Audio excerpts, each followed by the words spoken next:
O que é arquétipo? Arquétipo, eu acredito que seja provocação. É algo que te provoca. Seja a mais inusitada forma, seja de um inseto, de uma serpente, de um pássaro, mas de certa maneira tem que te trazer uma provocação e uma certa intensidade interna.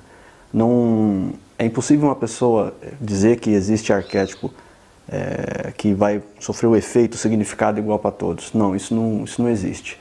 Cada um tem o seu arquétipo, tem a sua provocação. Por exemplo, há pessoas que quando vê um enxame de abelha, sente imediatamente arrepiar todo o couro cabeludo da cabeça, né? Sente arrepio. Há pessoas que determinadas formas causam náusea. Então o impacto é uma provocação e geralmente é um impacto significativo.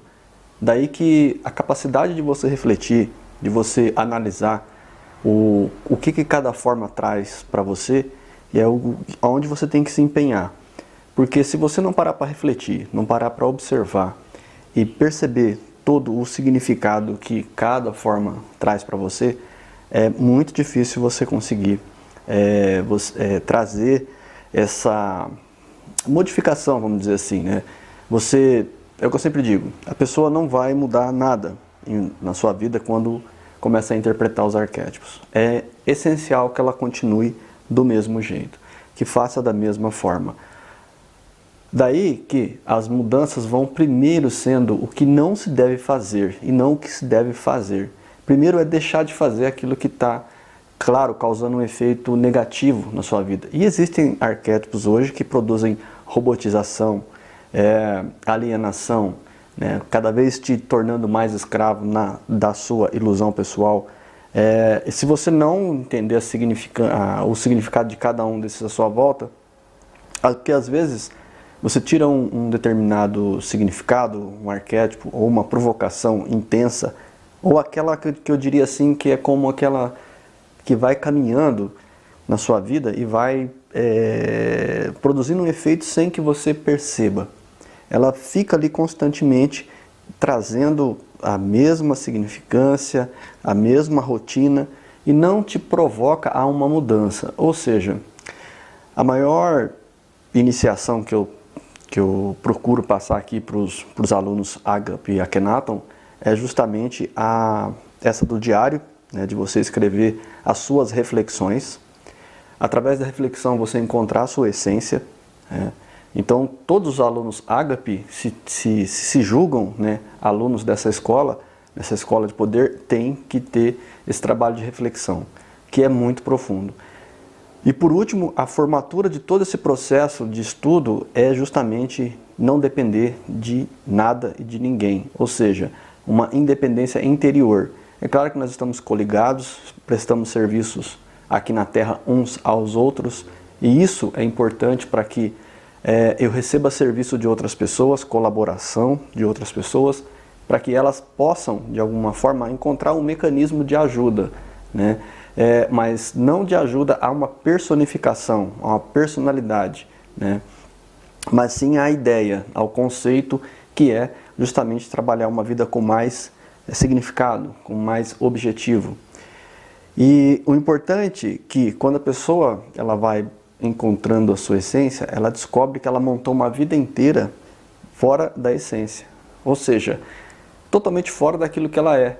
E aí começa uma nova jornada, né, que é a jornada da salvação, né, de você ainda ter tempo de salvar a sua vida. Por mais velho que você seja, você ainda consegue salvar o pouco espaço de tempo que você ainda tem aqui com a gente, aqui na Terra, né, vamos dizer assim. E daí que eu sempre falo, né, há pessoas que estão no leito de morte e tem aquela entrevista, né, se tudo que você fez foi bom para você, para sua vida, e qual a surpresa, né? A maioria responde que não. Que infelizmente não fez aquilo que queria, trabalhou a vida inteira por outros objetivos que estava fora da essência.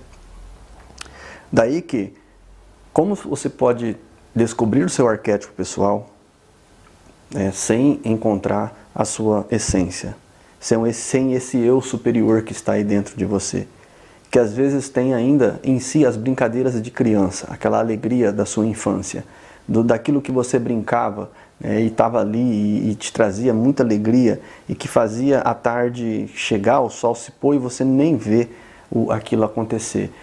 São as coisas que, né, que trazem pra gente ainda a temperatura das tardes que você brincava, a rua, o chão de terra, né, quando eu morava no interior lá, eu morava em Barretos, no interior de São Paulo, e só existia rua de terra naquele tempo. E eu me lembro muito bem da temperatura da tarde, da areia que juntava no canto, onde a gente brincava ali, né? Então, tudo isso fica muito impregnado na gente, são vários significados. E em volta da gente tinha muitos objetos, muitas coisas que estão hoje ainda, eu evoco através dessa reflexão, que você novamente traga isso à tona, mas puxe esse aspecto bom. Há muita gente que fica em seus traumas, em toda aquela parte da história que só trouxe as coisas ruins. Então, quando a gente pega alguém para conversar, e alguém que está aberto a essa evolução, que está aberto ao crescimento, a gente consegue trazer uma mudança para a pessoa, na vida da pessoa. Mas por quê? Porque ela vai mudar algumas coisas que são, assim, estão ligadas a raízes muito poderosas. E como eu sempre falo, o meu arquétipo preferido é o da árvore. Porque a árvore, ela é a mesma quantidade que se tem de raízes, se tem de galhos, né, que produzem frutos. Eu diria que os galhos são como os nossos neurônios da alma, né, que tem aí toda uma ramificação para essa fotossíntese da luz divina e que a gente possa produzir frutos. E através dos frutos, né, como diz, ninguém pergunta para um pé de tomate se ele quer dar ou não quer dar tomate, né, ou uma maçã. Ela simplesmente dá porque está na essência de um pé de maçã, um pé de tomate. E nós humanos, né, temos a essência humana e nós temos que doar a nossa humanidade, doar aquilo que nós chamamos de sabedoria, que é aquele conhecimento na prática que um aluno mais velho tem. Algumas pessoas chamam a gente de mestre, de professores, mas no fundo nós somos irmãos mais velhos, ou seja, árvores mais velhas, né?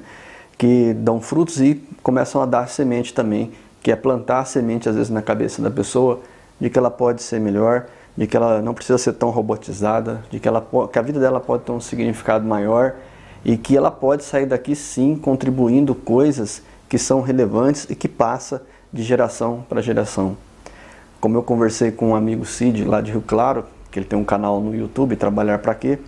E a gente se fala, né, por WhatsApp, e eu comentei com ele que a água para chegar no aquífero Guarani demora 300 anos.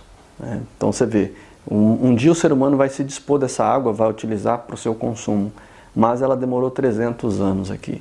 Tudo isso porque eu fiz uma caixa de coleta de água, né, da chuva para poder essa água escorrer até o aquífero Guarani, né? Mas aí eu fui estudar sobre ele e descobri que demorava 300 anos, né? Então pode ser que se daqui a 300 anos, né, se eu reencarnar, se você acreditar em reencarnação, eu possivelmente daqui a 300 anos posso nascer de novo aqui no Brasil e posso estar bebendo água do aquífero Guarani. Ou seja, uma coisa que ela passa uma geração, né? Pode beneficiar seu tataraneto, não sei. E os arquétipos é assim, se você produzir um ambiente, uma casa, com os arquétipos corretos, fatalmente alguma energia aquelas pessoas vão coletar disso.